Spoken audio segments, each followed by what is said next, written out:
आज सभी पत्रकार साथियों का हार्दिक स्वागत अभिनंदन। और ये हरियाणा प्रदेश में 2024 के विधानसभा चुनाव के परिणाम जिस प्रकार से आए और हरियाणा की जनता जनार्दन ने जो आशीर्वाद भारतीय जनता पार्टी को दिया और स्पष्ट बहुमत की सरकार तीसरी बार हरियाणा प्रदेश में बनी और नायब सिंह सैनी जी के नेतृत्व में जो पूरे मंत्रिमंडल का गठन हुआ और एक मिशन मूड में जो सरकार ने काम की शुरुआत की है वो आप सबके सामने है। और जैसे ही मुख्यमंत्री जी ने और मंत्रिमंडल ने शपथ ली 24,000 युवाओं को रोजगार देना प्राथमिकता के आधार पर बगैर पर्ची खर्ची के जिस प्रकार से सरकार ने दिया, और अगले ही दिन पहली बार ही जो मंत्रिमंडल की बैठक हुई उसमें डीएससी समाज को जो सर्वोच्च न्यायालय का जो फैसला चुनावी प्रक्रिया के बीच में आया था उसको भी हरियाणा में लागू करने का पहला प्रांत हरियाणा बना। और जो हमने संकल्प पत्र में जो बात कही थी कि हम डायलिसिस की और डायग्नोज के सरकारी हॉस्पिटलों में सभी के लिए मुफ्त इलाज होगा, उसके संकल्प को भी हमने पूरा करने का काम किया। जो 20 संकल्प हरियाणा सरकार ने चुनाव के समय जनता के बीच में रखे थे उन पर बहुत ही शीघ्रता के साथ ईमानदारी के साथ सरकार ने काम शुरू किया है। और उसी कड़ी में आज हमारे हरियाणा के मुख्यमंत्री दिल्ली में फिर एक बड़ी योजना जो आरटीएस जो पानीपत तक की जो प्रपोजल पास हुई वो करनाल तक जाए, इस विषय को लेके भी आज निर्माण भवन में शाम को बैठक है। और अनेक जो विकास से जुड़े हुए जो काम हैं, अलग अलग मंत्रालयों के जो काम है, हमारे लोकप्रिय मुख्यमंत्री नायब सिंह सैनी बड़ी शीघ्रता के साथ वो सारे काम पूरे हों इस प्रकार की योजना लेके चले हैं। और अनेक अवसरों पर आपको इसी प्रकार से हरियाणा प्रदेश में विकास की गति तेज़ होती हुई दिखाई देगी और हरियाणा प्रदेश में सबको न्याय मिले और समान विकास के काम हो। जिस प्रकार से लगातार 10 वर्षों से हरियाणा प्रदेश में हमारी सरकार ने जो विकास का मॉडल अपनाया है, सबका साथ सबका विकास सबका प्रयास और सबके विश्वास को रखते हुए समान विकास के काम पूरे हरियाणा प्रदेश में सभी 90 विधानसभाओं में सभी 10 लोकसभाओं में विकास के काम हों। और जो हमारी सरकार ने संकल्प लिया है उस लक्ष्य को पूरा करने के लिए हमारी सरकार बहुत ही विजन के साथ मिशन मोड में काम करने वाली है। और इसकी शुरुआत आपने देखी है और इसी प्रकार से ये काम तेज़ गति से चलता रहेगा। वहीं जहाँ सरकार अपना काम करेगी वहीं पर भारतीय जनता पार्टी का भी हमारा संगठन पर्व चला हुआ है। और 21 अक्टूबर 1951 को जो भारतीय जनता पार्टी का जनसंघ के रूप में जो स्थापना हुई थी, कल 21 अक्टूबर को भी वही संगठन पर्व की बैठक हमारी केंद्रीय कार्यालय में हुई। उसमें भी हरियाणा प्रदेश में अभी हम क्योंकि हरियाणा में चुनाव थे तो जो हम सदस्यता अभियान हरियाणा में शुरुआत नहीं हुई थी उसकी प्रक्रिया को भी हमने शुरुआत की है और 6 सदस्यों की प्रदेश की टोली का गठन किया है। इसी प्रकार से प्रत्येक जिला के अंदर भी जिला की टोली का गठन करते हुए 4 सदस्यीय टोली रहेगी।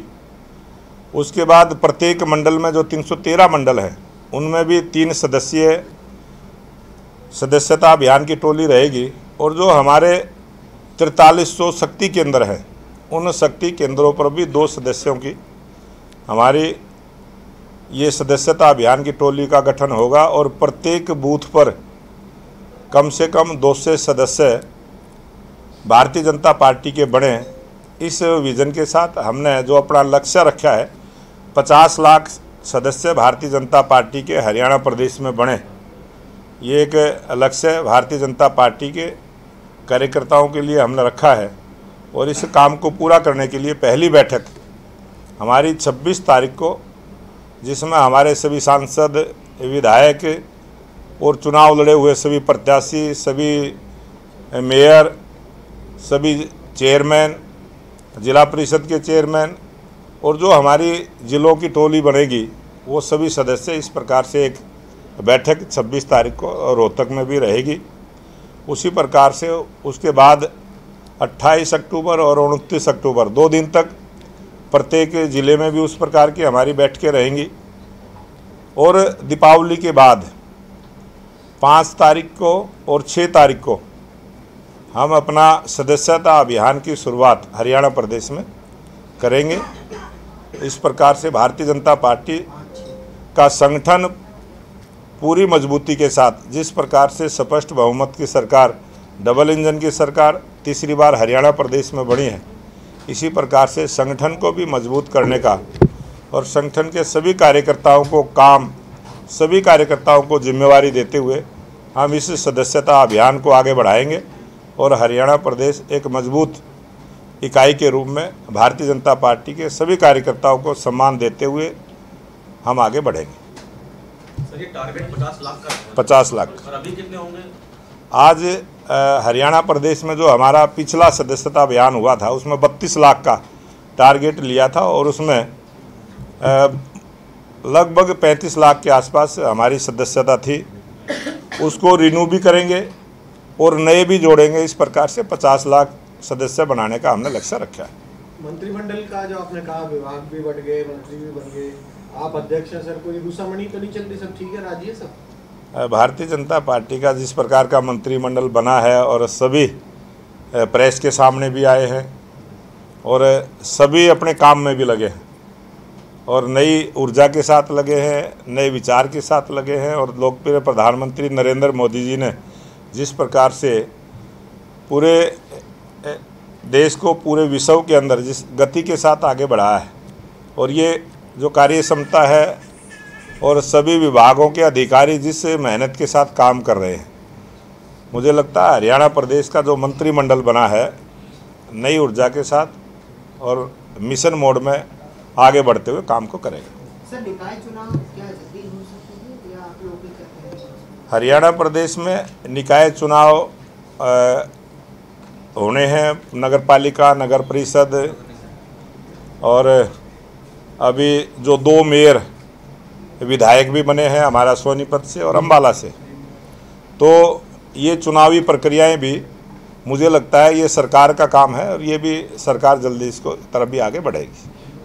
तो अभी हरियाणा में जिस तरह प्रचंड बहुमत से सरकार बनाई, आगे जो नगर निगम, नगर निकाय के चुनाव होने हैं, तो उसको लेकर सर क्या प्लानिंग संगठन की तरफ से की जा रही है?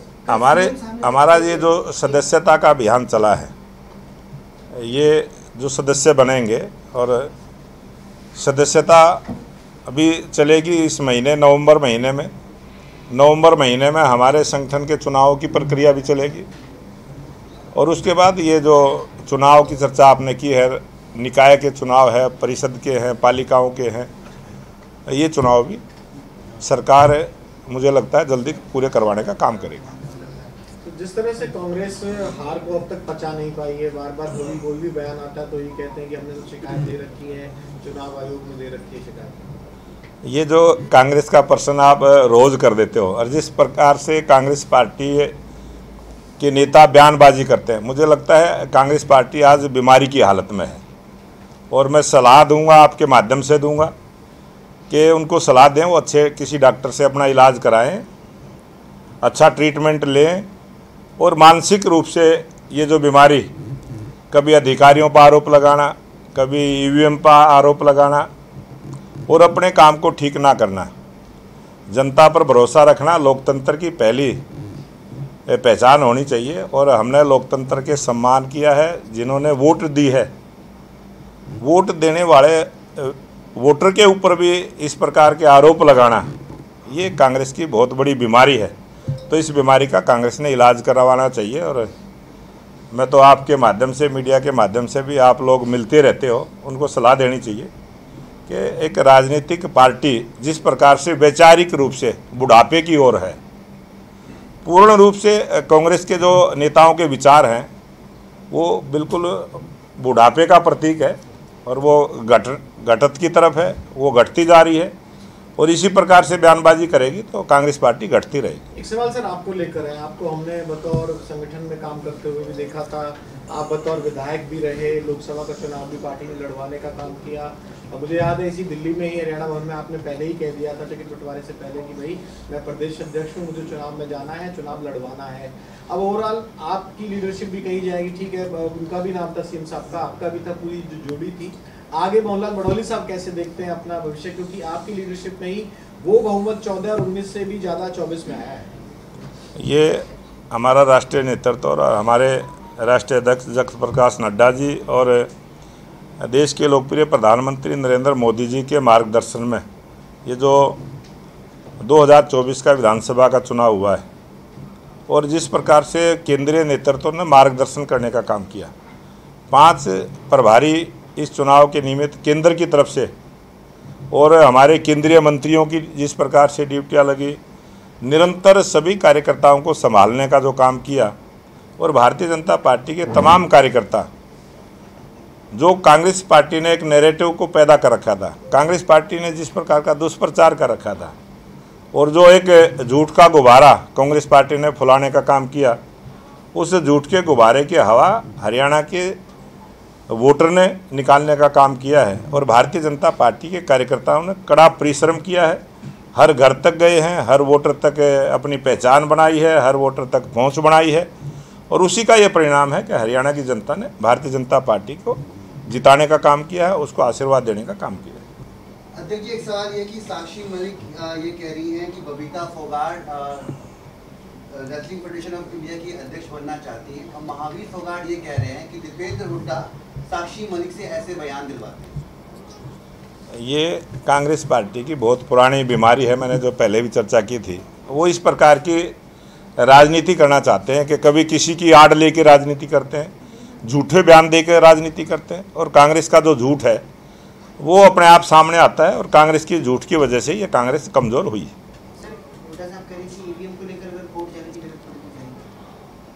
नहीं, वो तो कांग्रेस पार्टी बार बार इस प्रकार के प्रश्न उठा रही है और कांग्रेस पार्टी ने अपने जो कानूनी सलाहकार हैं उनकी बजाय, मैंने पहले भी कहा, किसी अच्छे डॉक्टर से इलाज कराना चाहिए।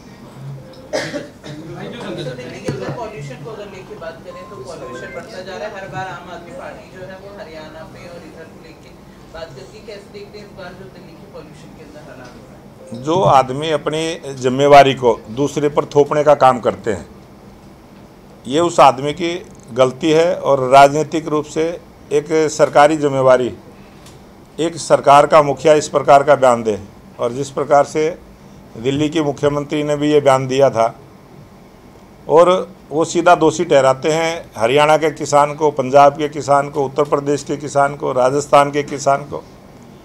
हमारे देश का किसान बड़ा बुद्धिमान किसान है, जो खेत में काम करता है तो बड़ी अकल से काम करता है, बहुत समझदार है, बहुत सियाना है। एक एकड़ में 7,000 से लेके 10,000 रुपये तक पराली बिकती है, कौन अपना नुकसान करेगा? और बहुत सारी हरियाणा सरकार ने स्कीमें चलाई हैं, उन स्कीमों का भी लाभ किसान लेते हैं, मशीनें दी हैं, पराली का सदुपयोग हो, वो सारी योजनाएं सरकार ने बनाई हैं। और हरियाणा का किसान हो चाहे पंजाब का किसान हो, ये इस प्रकार से किसान का नाम लेके जो एक न्यायालय के अंदर भी इस प्रकार की पिटीशन डालते हैं, उसको पार्टी बनाने का प्रयास करते हैं, ये कुछ लोगों की समझी हुई एक साजिश है और किसान को इसमें नहीं लपेटना चाहिए। अच्छा सर, आपकी 48 सीटें तो आई हरियाणा में, लेकिन कुछ सीटें जो हारी हैं, कुछ नेता भीतरघात के आरोप जो लगा रहे हैं, उसको लेकर क्या कुछ संगठन की तरफ से, आपकी तरफ से कोई विचार किया जा रहा है कि उनके ऊपर कुछ कार्रवाई है किस तरीके से? जब भी भारतीय जनता पार्टी का इस प्रकार का चुनाव का रिजल्ट आता है तो भारतीय जनता पार्टी हमेशा उस पर विचार विमर्श करती है और हम सबसे सुझाव भी लेते हैं, सब प्रकार की जानकारियाँ भी लेते हैं। लेकिन ये जो भीतरघात का आरोप है, ये इस प्रकार से इन सब के बारे में हम पार्टी स्तर पर समीक्षा करने का काम करते हैं और उस पर समीक्षा करेंगे और उस पर अमल भी करेंगे। जो सस्पेंड हुए थे उस चुनाव के दौरान, क्या उनकी कोई वापसी है या वैसे ही रहेगा 6 साल? अभी तक किसी की भी वापसी नहीं हुई है और जब समय आएगा, क्योंकि ये सारी चीज़ें जब फिर दोबारा से चुनाव आता है तभी ये फिर शुरुआत होती है। अभी तो सबने संगठन में काम करना है, और जो संगठन में काम करेगा उसके लिए हमारा सदस्यता अभियान चला है, और सदस्य सब कोई भी बन सकता है। नए सिरे से अगर कोई सदस्य बनेगा और जिसको हमने सस्पेंड कर रखा है तो उसकी सदस्यता को हम रद्द कर देंगे, वो बन सकता है, बनने में कोई रोक नहीं है। ऑनलाइन सिस्टम है। आप सभी पत्रकार भाइयों से भी निवेदन करूंगा कि आप भी भारतीय जनता पार्टी के सदस्य बने, और उसमें कोई ऐसी बात वोटिंग कौन करेगा? सदस्य तो बन सकते हैं ना जी। सदस्य बनना, राजनीतिक पार्टी का सदस्य बनना सिर्फ उसके लिए वर्जित है जो सरकारी नौकरी में है। कोई चार्ज भी देना सरकारी नौकरी के अलावा प्रत्येक व्यक्ति, प्रत्येक देश का नागरिक, कोई भी वोटर सदस्य बन सकता कोई चार्ज भी देना पड़ेगा जी? सरकार पहले ही इन आरोपों से झेल रहे हैं। आप ऐसी की बात है। सभी पत्रकारों के ऊपर कांग्रेस पार्टी इस प्रकार का इल्ज़ाम लगाती रही है, मीडिया पे भी आरोप लगाती रही है, लेकिन भारतीय जनता पार्टी ने तो कभी आरोप नहीं लगाया। अच्छा सर, ये चार्ज भी है क्या? चार्ज है क्या सदस्य? सर ये बताइए, जो लोग चार्ज भी है सर कुछ? जिन लोगों को जो 50 सदस्य बनाएगा, सामान्य सदस्य, एक मिनट, ये लाइव है क्या? जो भी 50 सदस्य कार्यकर्ता बनाता है, 50 सदस्य बनाने के बाद सक्रिय कार्यकर्ता के रूप में उसको मेंबरशिप मिलती है। ये एक हमारा पार्टी का संविधान है, और जो हम सदस्यता करते हैं उसके ऊपर भी पार्टी के संविधान की बातें सारी लिखी रहती हैं। सर जिन लोगों को निकाला गया है पार्टी से अभी विधानसभा चुनाव के दौरान, क्या नगर निगम चुनाव में उनकी वापसी हो सकती है? अभी कोई इस प्रकार की कोई संभावना नहीं है। ये सारी चीज़ें हमारे राष्ट्रीय स्तर पर जिस प्रकार का विषय होता है उस प्रकार की हम चर्चा करके उसको काम को आगे बढ़ाते हैं। जवाब दे दीजिए। जिस तरीके से हरियाणा में हमने देखा कि सारे पहलवान यहाँ जंतर मंतर पर प्रोटेस्ट कर रहे थे, साक्षी मलिक की किताब आई है विटनेस, उसमें उसने साफ तौर पे लिखा है कि हरियाणा के रेसलर साक्षी मलिक का खुलासा होली ब्रिजभूषण के खिलाफ आंदोलन में बीजेपी नेता बबीता फोगाट ने कराया। बबीता फोगाट पर आरोप लगा है। बबीता फोगाट उसकी चेयरमैन भी बनना चाह रही थी, उन्होंने ये भी कहा। कुश्ती फेडरेशन देखो, ये इस प्रकार के जो आरोप प्रत्यारोप की राजनीति करते हैं, ये राजनीति में बहुत सारे लोग करते हैं। इससे बचना चाहिए। अगर इस प्रकार की कोई बात है तो उन्होंने अपनी बुक में लिखा है, उसका क्या जवाब है। बबीता फोगाट हमारी पार्टी की नेता हैं और एक अच्छे कार्यकर्ता के रूप में उन्होंने काम किया है। मुझे बिल्कुल भी नहीं लगता वैचारिक रूप से बबीता फोगाट इस प्रकार की राजनीति करेगी, और बबीता फोगाट एक साफ छवि की नेता है और अच्छे विचारों के साथ भारतीय जनता पार्टी में काम कर। खिलाड़ियों को कोई मैसेज देंगे? खिलाड़ी जो इस तरीके के ट्रैप में फंसते हैं उनको कोई मैसेज देंगे? क्योंकि आप कह रहे हैं कि बबीता फोगाट अच्छे छवि की नेता हैं। बिल्कुल, मैं सभी खिलाड़ियों से भी निवेदन करूंगा, और मैं खुद खिलाड़ी रहा हूं, और एक अच्छी सोच के साथ आगे बढ़ें। ये जो नेगेटिव किसी पर आरोप प्रत्यारोप लगाने से बचना चाहिए। Thank you. जी।